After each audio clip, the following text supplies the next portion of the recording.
respeito da nacionalização da petrolífera. Já pode falar com a gente. Na verdade, essa tem sido uma questão polêmica da história recente da Argentina. Na verdade, ainda está em definição os resultados que essa decisão vai realmente acabar conferindo para a realidade do país, que está relacionado com a nacionalização ou estatização, como queiram, da Repsol YPF. Na verdade, a YPF é uma importante petrolífera, a principal petrolífera da nação argentina, responsável por grande parte do fornecimento dos hidrocarbonetos que garante a sustentação da nação e que tornou-se com patrimônio da iniciativa privada na década de 90. Durante o governo do presidente Carlos Menem, não só a Argentina, como seguindo o exemplo de outros tantos territórios da América, passaram por um processo de aprofundamento dos princípios neoliberais que definem entre seus pressupostos a redução do papel do Estado em setores estratégicos.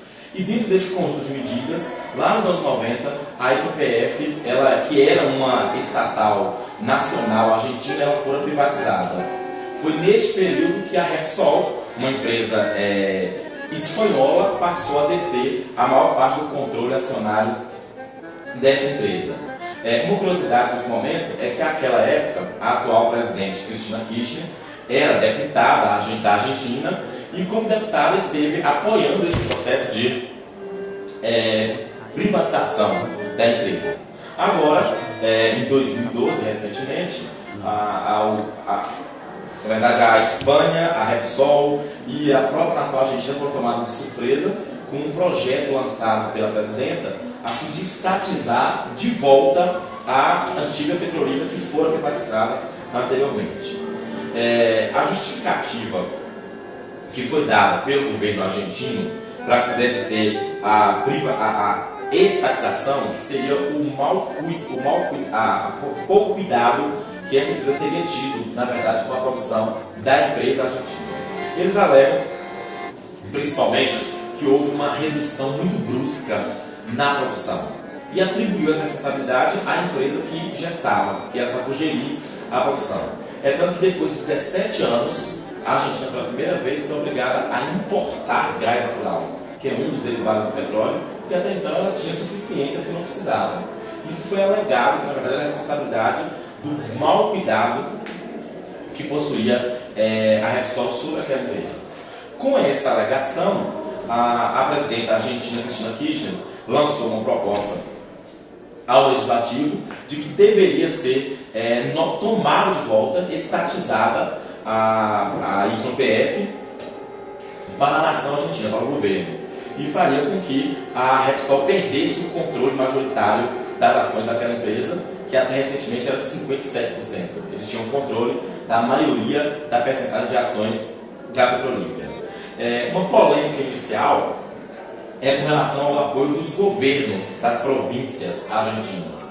Nem todos estavam convencidos ainda de que era aquela medida que deveria ser feita, a reestatização. No entanto, a presidenta argentina assegurou que 40% das ações seriam passadas ao controle dos governos. Com essa perspectiva de passar a parte do controle acionário para os governos locais das províncias, ele acabou ganhando o apoio dos governadores locais, o parlamento aprovou e a estatização foi procedida. Isso fez com que a Argentina passasse agora a ter o governo federal e as províncias o controle majoritário. A Repsol reclama de que, na verdade, houve uma campanha do governo argentino de uma propaganda negativa sobre o controle acionário que eles exerciam para justificar o processo de estatização. Inclusive alegam que chegaram a procurar o governo argentino para tentar resolver os problemas que a companhia apresentava, prometeram que haveria agora em 2012 o maior investimento da história na petrolífera, mas alegam de que não foram ouvidos pelo governo, que se apressou em, ao invés de buscar uma via mais negociável, decidiu imediatamente por estatizar aquela companhia. Isso acabou gerando uma polêmica, inclusive de natureza internacional.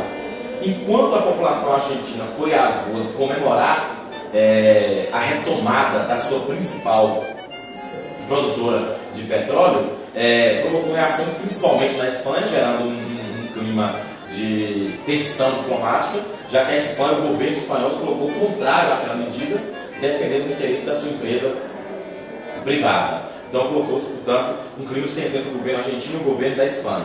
Além do fato de que a Repsol promete que poderá buscar a justiça internacional para poder avaliar o caso. É uma outra questão também que ainda está em pendência. E a própria comunidade internacional europeia alega que estará disposta a defender os interesses de quaisquer nações europeias caso medidas como essa possam novamente vir a se repetir.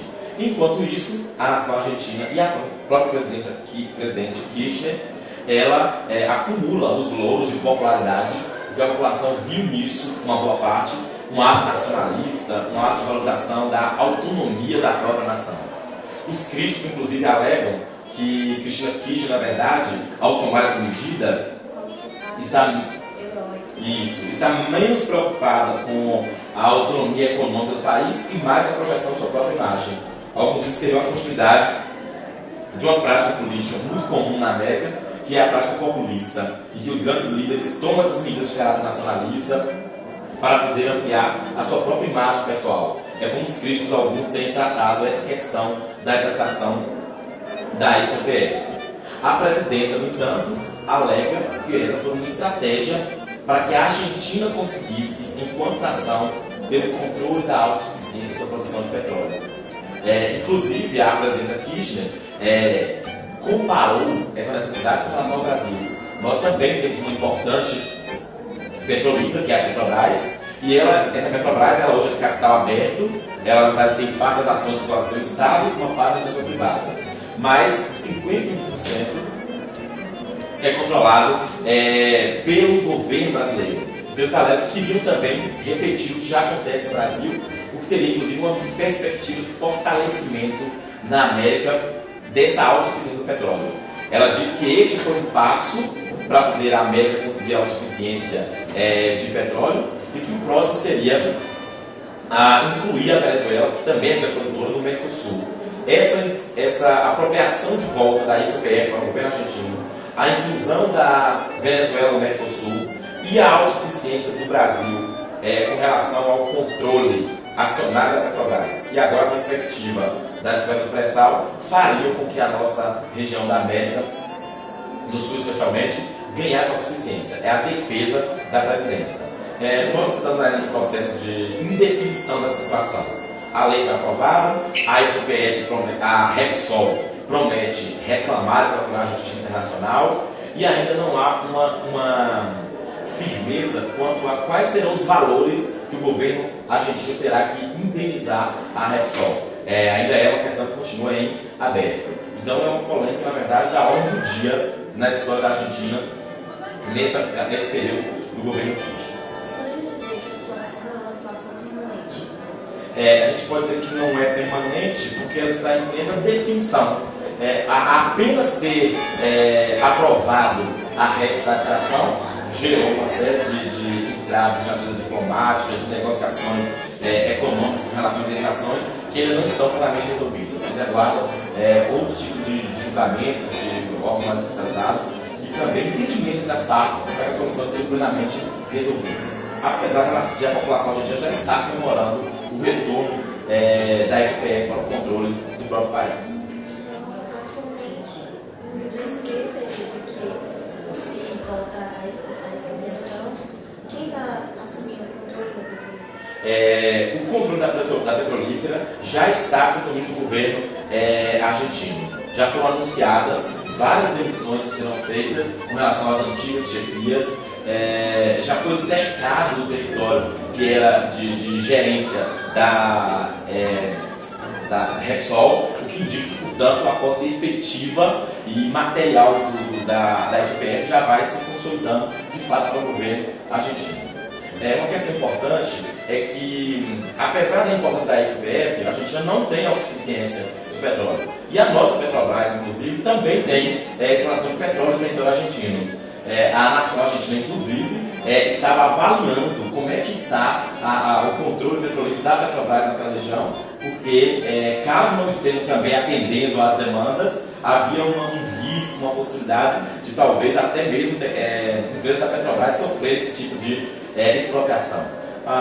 Os líderes, tanto argentinos quanto brasileiros, que na verdade estão em processo de aliança política, indicam que provavelmente isso não virá a acontecer, mas deixou a Petrobras sob aviso que é preciso fazer investimentos em novas tecnologias, ou então pode ter sido usada a mesma justificativa para poder se apropriar de petrolíferos que sejam de controle da Petrobras brasileira. Então essa é uma questão também que está na ordem do dia. Eu acho que essa questão mais importante foi bem destacada com relação a como as partes colocaram com relação ao processo, a importância disso para a Argentina. Eu tento destacar só como, na verdade, o jogo político econômico ele se inverte. Você tem um momento em que você tem um processo de estatização próprio de uma lógica neoliberal, uma presidenta que naquele momento apoia esse projeto, e depois, anos depois, no momento que se vive, inclusive, uma crença de um fracasso dessa ordem neoliberal, nós temos um processo de restatização. Inverter o que foi feito há tão pouco tempo. E a nação argentina e o povo pagando de novo pelo que outrora foi deles e que foi perdido. Porque, de alguma maneira, essa coisa pode ser feita e, geralmente, quem paga por isso é o povo, mais uma vez.